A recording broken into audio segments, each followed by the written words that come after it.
ఆంధ్రప్రదేశ్ రాష్ట్రంలో పర్యాటక రంగ అభివృద్ధికి సంబంధించి ఏ రకమైన లక్ష్యాలతో వెళ్తున్నారో అవి వాస్తవిక అవసరాలకి ఏ మేర సరిపడే విధంగా ఉన్నాయి. వంటి అంశాలపై మనతో మాట్లాడేందుకు హోటల్ ఇండస్ట్రీకి సంబంధించిన సంజన గారు ఉన్నారు. ఈమె ఎంటర్ప్రెన్యూర్గా ఇవాళ రిసార్ట్స్ ఆర్గనైజ్ చేస్తున్నటువంటి సిచ్యువేషన్. ఆమెతో మాట్లాడి తెలుసుకుందాం అసలు నిజంగా టూరిజం అభివృద్ధికి ఉన్నటువంటి నీడ్ ఏంటి, ప్రభుత్వం వేటి మీద ఫోకస్ చేస్తుంది వంటి విషయాన్ని. సంజన గారు నమస్తే. నమస్తే.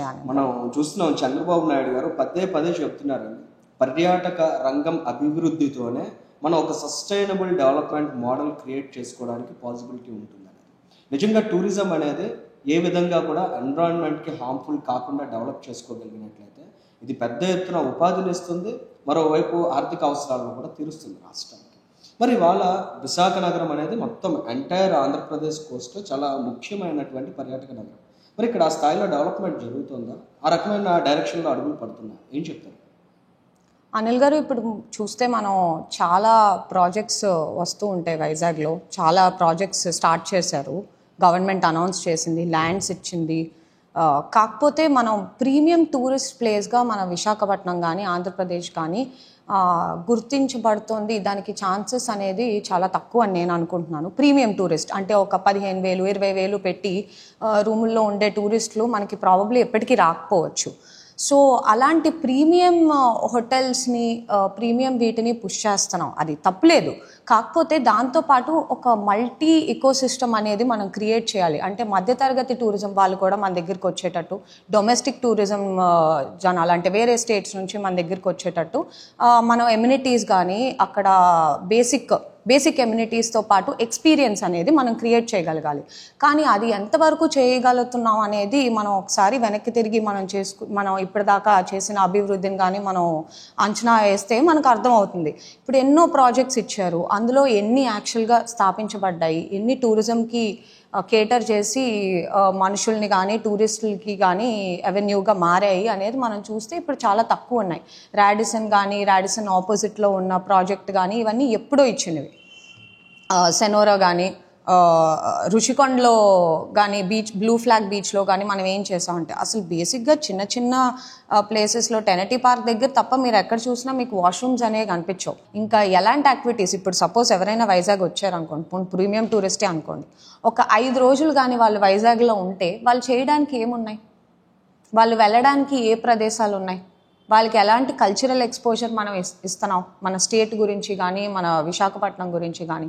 సో ఇలాంటి అంచనాలు చంద్రబాబు నాయుడు గారు ఎంతో విజన్తో ఆయన ఎప్పటి నుంచో ఆల్మోస్ట్ ఐటీ గురించి ఆయన మాట్లాడినప్పుడు టూరిజం గురించి కూడా మాట్లాడుతూ వచ్చారు ఇన్నేళ్ల క్రితం. కానీ ప్రాబబ్లీ ఎవరైతే ఆ డిపార్ట్మెంట్లో ఉన్నారో దానికి రిలేటెడ్ అధికారులు ప్రాబబ్లీ ఆ విజన్ని అందుకోలేకపోతున్నారు. దానివల్ల మనం ఫోకస్డ్గా ముందుకు వెళ్ళలేకపోతున్నాం అనేది నాకు అనిపిస్తున్న విషయం. బికాజ్ ఇప్పుడు మీరు టూరిస్ట్ ప్లేసెస్ ఏవైనా చూస్తే కూడా పర్ క్యాపిటా అనేది అక్కడ ఉన్న రెగ్యులర్ రిసైడింగ్ పాపులేషన్లో చాలా పెరుగుతూ ఉంటుంది. బికాజ్ వాళ్ళందరూ టూరిజంలో ఇన్వాల్వ్ అయ్యి ప్రాజెక్ట్స్లో ఏదో ఒకటి చేస్తూ ఉంటారు. మీరు ఇక్కడ చూస్తే ఎంతమంది టూరిస్ట్ ప్రాజెక్ట్స్ యాక్చువల్లీ టేకప్ చేసి వాటిని ముందుకు తీసుకెళ్ళగలుగుతున్నారో మీరు చెప్పండి. మనం హోటల్ ఇన్వెంటరీ అంటున్నాం, అసలు మనకి హాఫ్ ఆఫ్ ద టైం హోటల్స్లో ప్రాబబ్లీ 40% కన్నా తక్కువే ఉంటుంది ఆక్యుపెన్సీ రేట్. ఓన్లీ పీక్ టైంలో సడన్గా ఏదో మనకి ఒక పెద్ద ఆల్ ఓవర్ ద సిటీ ఈవెంటో కాన్ఫరెన్సో ఏదైనా జరిగితే హోటల్ రూమ్స్ అన్నీ బ్లాక్ అయిపోతాయి. అప్పటికి తప్ప only peak season, new year time, Dasara time కానీ ఇట్లా చూసుకుంటే తప్ప మామూలప్పుడంతా మీకు ఆక్యుపెన్సీ రేట్ అనేది 50%కి బిలోయే ఉంటుంది. అలాంటి టైంలో మనం ఇంత రూమ్ ఇన్వెంటరీ డెవలప్ చేద్దాం స్టేట్లో అని మాట్లాడుతున్నాం. ఓకే, రూమ్ ఇన్వెంటరీ డెవలప్ చేద్దాం, బట్ దాంతోపాటు మనం ఇంకేం చేస్తున్నాం? అండ్ రకరకాల కేటగిరీస్ ఆఫ్ టూరిస్ట్కి మనం సర్వీసెస్ కానీ మన ఎమ్యూనిటీస్ కానీ ప్రొవైడ్ చేయగలగాలి. కానీ మనం రూమ్స్ గురించి హోటల్స్ గురించి మాట్లాడినప్పుడు కూడా ఓన్లీ ప్రీమియం సెక్టర్ని టార్గెట్ చేస్తున్నాం ఎప్పుడు చూసినా. సో అట్లా ఒక ఇకోసిస్టమ్ డెవలప్ అవ్వాలి. కానీ ఒకటే జస్ట్ రూమ్స్ జస్ట్ హోటల్స్ కట్టేస్తే ఎందుకు వస్తారు అనిల్ గారు మన దగ్గరికి? అవి అట్రాక్టివ్ ఇవి ఫ్యాక్టర్స్ ఏమీ కాదు కదా. ఇప్పుడు మీరు ఒరిస్సా చూసుకున్నారనుకోండి, ఇదివరకు ఒరిస్సా ఎలా ఉండేది? మనం జ్యువెల్ ఆఫ్ ద కోస్ట్, అవునా?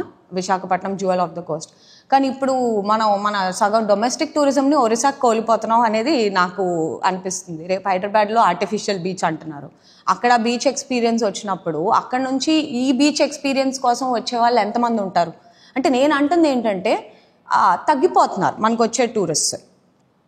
ఫ్యాక్చువల్గా చూసుకున్నాం అనుకోండి, 2 కోట్ల మంది ఆర్ ఎన్నో కోట్ల మంది మనకు టూరిస్ట్ వస్తూ ఉంటారంటారు. అందులో ఎంతమంది యాక్చువల్లీ టూరిస్టులు అనేది మనం గుర్తించుకోగలగాలి. జనరల్గా ఇప్పుడు అనకాపల్లి నుంచి ఇక్కడికి వచ్చినప్పుడు, కాకినాడ నుంచి మన వైజాగ్ వచ్చినప్పుడు వాళ్ళందరూ మన టూరిస్టులు కాదు, వాళ్ళు జస్ట్ విజిటర్స్ అవుతారు ప్రాబబ్లీ. సో ఇట్లా మనం టూరిజంని ఫ్యాక్చువల్గా కరెక్ట్గా ప్రాబబ్లీ ఒక్కసారి క్రాస్ చెక్ చేసుకొని మనకు వచ్చే టూరిస్ట్ ఎలాంటి వాళ్ళు, వాళ్ళ స్పెండింగ్ పవర్ ఎంత ఉంది అప్రాక్సిమేట్గా, ఇలాంటివి మనం క్యాల్కులేట్ చేసుకుంటే దాన్ని బట్టి మనం డెసిషన్స్ ఫోకస్డ్గా తీసుకోగలిగితే ఫ్యూచర్లో దాన్ని బట్టి మనం ఒక విజన్ ఫామ్ చేసి అధికారులు దాని మీద ముందుకు వెళ్ళినప్పుడు మనం ఒక ఫోకస్డ్ గోల్ అనేది అచీవ్ చేయగలుగుతాం. లేకపోతే మనకి ఇప్పుడు మల్టిపుల్ డైవర్షన్స్ ఉంటాయి. అసలు 50,000 రూమ్ ఇన్వెంటరీ అంటాం, క్యారవాన్ టూరిజం అంటాం, టెంట్ టూరిజం అంటాం, లగ్జరీ టెంట్ టూరిజం అంటాం, సో హోమ్ స్టేస్ అంటున్నాం. అసలు how are we planning to work out? అవి పోనీ నిర్మించిన వాళ్ళకు కూడా ఇప్పుడు మీరు ఆంటర్ప్రెన్యూర్స్ని చూస్తే ఒక ప్రాజెక్ట్ నిర్మించడానికి ఎంతో టైం, ఎంతో రిస్క్ తీసుకుంటారు. ఎస్పెషలీ యంగ్స్టర్స్, మా ఏజ్ వాళ్ళు. అది ఆల్మోస్ట్ మాకు లైఫ్లో భారంగా అయిపోకూడదు కదా మేము చేసే ఫస్ట్ ప్రాజెక్ట్ కానీ ఇనీషియల్ ప్రాజెక్ట్స్. రూమ్స్ క్రియేషన్ లేదంటే క్యారవాన్ టూరిజం ఇవన్నీ మాట్లాడుతున్నారు. ఇవన్నీ కూడా పర్యాటకులు వచ్చి స్టే చేయడానికి అనువైనటువంటి అవసరాల గురించి మాట్లాడుతున్నారు. కానీ ఒక పర్యాటకుడు ఇక్కడికి రావడానికి, ఇక్కడికి వచ్చి స్టే చేయడానికి అనువైనటువంటి అట్రాక్షన్ ఇక్కడ కల్పించడంలో చంద్రబాబు నాయుడు గారు చాలా దూరదృష్టితో ఆలోచించి అనేక సూచనలు చేస్తున్నారు.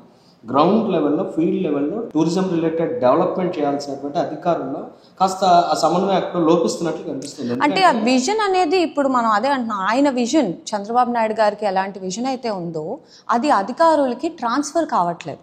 వాళ్ళు ఆయన కళ్ళుతో చూసినట్టు చూడగలగాలి కదా ఆ విజన్ని. సో అలాంటి ఇది లేనప్పుడు మనం అదే ఫ్యాక్చువల్గా డేటాని అనలైజ్ చేసుకోవడం ఒక పద్ధతి. అనిల్ గారు, ఏదో ఇంత కోట్ల మంది వచ్చేస్తున్నారు అంటే మనకున్న దానిలో మనం వాళ్ళకి ఏమి ఇవ్వగలం? ఇప్పుడు వాటర్ యాక్టివిటీస్ ఉన్నారనుకో, అసలు మన విశాఖపట్నం ఇంత కోస్ట్ పెట్టుకొని మనం వాటర్ యాక్టివిటీస్ ఏం ఆఫర్ చేస్తున్నాం? వస్తారు ఇంటర్నేషనల్ టూరిస్ట్ వస్తారు. రుషికొండలో చాలామంది ఇంటర్నేషనల్ టూరిస్ట్ వస్తూ ఉంటారు మీకు బ్లూ ఫ్లాగ్ బీచ్కి. కానీ వాళ్ళకి వాష్రూమ్స్ సదుపాయాలు అంత ఇదిగా ఉండవు.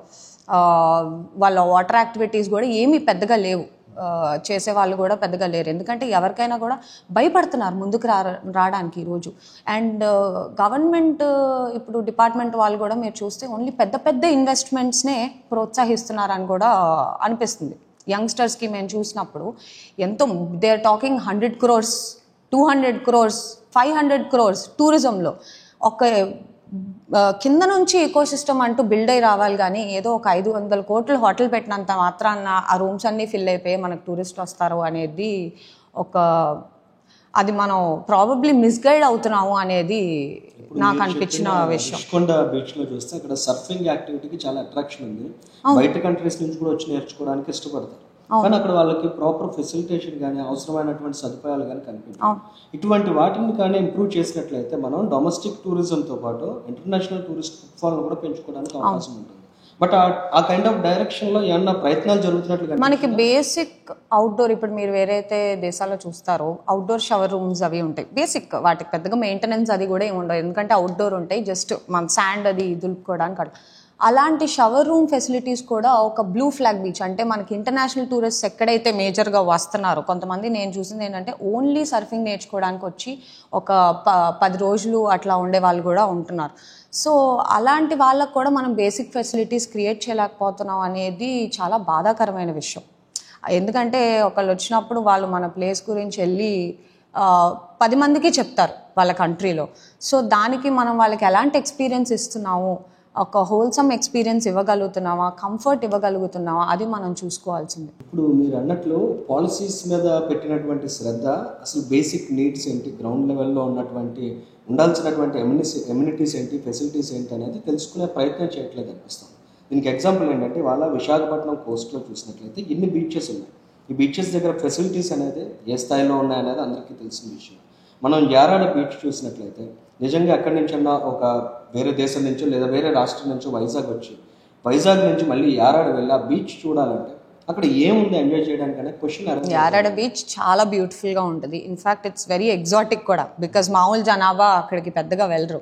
కానీ అంత దూరం ఎవరైనా బయట నుంచి వచ్చి వెళ్ళినప్పుడు, మనం అంటే వదిలేసేయండి లోకల్స్, ఎవరైనా వచ్చి వెళ్ళినప్పుడు వాళ్ళకి కనీసం ఒక డీసెంట్ మీల్ తినడానికి ఒక రెస్టారెంట్ కానీ బేసిక్ ఫెసిలిటీస్ వాష్రూమ్స్ కానీ ఎలాంటివి ఉండవు. సో అక్కడికి వెళ్ళిన టూరిస్ట్ ఎలా ఫీల్ అవుతాడండి, అండ్ ఒక రోజంతా ఎలా టైం స్పెండ్ చేస్తాడు అక్కడ. సో ఈ ఫ్యాక్టర్స్ మనం కన్సిడరబుల్గా తీసుకోవట్లేదు. అసలు యారాడ్ బీచ్ మన లోకలైట్స్ కూడా పెద్దగా వెళ్ళడం మానేశారు, ఎందుకంటే అక్కడ సదుపాయాలు అనేవి ఏమాత్రం లేవు కాబట్టి. అంటే అదే యారాడ బీచ్లో 2019 బిఫోర్ చంద్రబాబు గారు అప్పుడు కొన్ని ఫెసిలిటీస్ క్రియేట్ చేసే దిశగా స్టెప్ చేశారు. కానీ అవంతి శ్రీనివాస్ గారు కాన్సిక్వెంట్గా వచ్చిన వైఎస్ఆర్సీపీ గవర్నమెంట్లో టూరిజం మినిస్టర్ 2019 ఎండింగ్లో ఆయన ఆ రోజు శంకుస్థాపన చేస్తే 1 కోటి 2 కోట్లు ఖర్చు పెట్టి ఫెసిలిటీస్ కల్పిస్తామని. ఈ 5 years పాటు అవేవి ముందుకెళ్ళలేదు. కానీ ఇవాళ మళ్ళీ కూటమి ప్రభుత్వం వచ్చిన తర్వాత అసలు అక్కడ ఏం చేయాలనేటువంటి స్పృహ లేకపోవడం అధికారులకు, లేదంటే కన్సర్న్ రిలేటెడ్ వాళ్ళకి కానీ ఖచ్చితంగా అది లోపమే కదా. ఖచ్చితంగా లోపమే అనిల్ గారు. వాళ్ళకి అది ఎలా ముందుకు తీసుకెళ్ళాలి, అసలు ఫస్ట్ ప్రాబబ్లీ మనకి ఎలాంటి అప్రోచ్ ఉండాలంటే టూరిజం సైట్స్ అన్నిటికీ ఒక బేసిక్ ఎమ్యూనిటీస్ అనేది ఇది ఇది ఇది అని ఉండాలి. ఒక ఎస్ఓపి లాగా స్టాండర్డ్ ఆపరేటింగ్ ప్రొసీజర్. అంటే ఆ ప్లేస్కి ప్రతి టూరిజం ప్లేస్లో ఇన్ని వాష్రూమ్స్ ఉండాలి, ఇన్ని రెస్టారెంట్స్ ప్రాబబ్లీ తినడానికి ఉండి, బికాజ్ మనకు వచ్చే టూరిస్టులు ఎంత స్పెండ్ చేస్తున్నారు, వేటిల మీద స్పెండ్ చేస్తున్నారు, వాళ్ళు ఎలాంటి హోటల్స్లో ఉంటున్నారు, యావరేజ్గా వాళ్ళ స్పెండింగ్ ఎంత, ఈ ఫ్యాక్టర్స్ మనం అనలైజ్ చేసుకొని వాటి బట్టి మనం ముందుకెళ్లాల్సి ఉంటుంది. బికాజ్ ఎకోసిస్టమ్ అంటే మల్టిపుల్ ఏరియాస్ డెవలప్ అవ్వాలి, అన్ని వర్గాల వాళ్ళకి ఒక ఎక్స్పీరియన్స్ మనం క్రియేట్ చేయగలగాలి, ఒక మల్టిపుల్ దీనిలో ఆలోచించాలి. కానీ మనం ఒకే కేటగిరీకి కూడిన ప్రోగ్రెస్ కానీ ముందుకు తీసుకెళ్తే అది ప్రోగ్రెస్ కాకపోవచ్చు అనేది నా ఫీలింగ్. Thank you.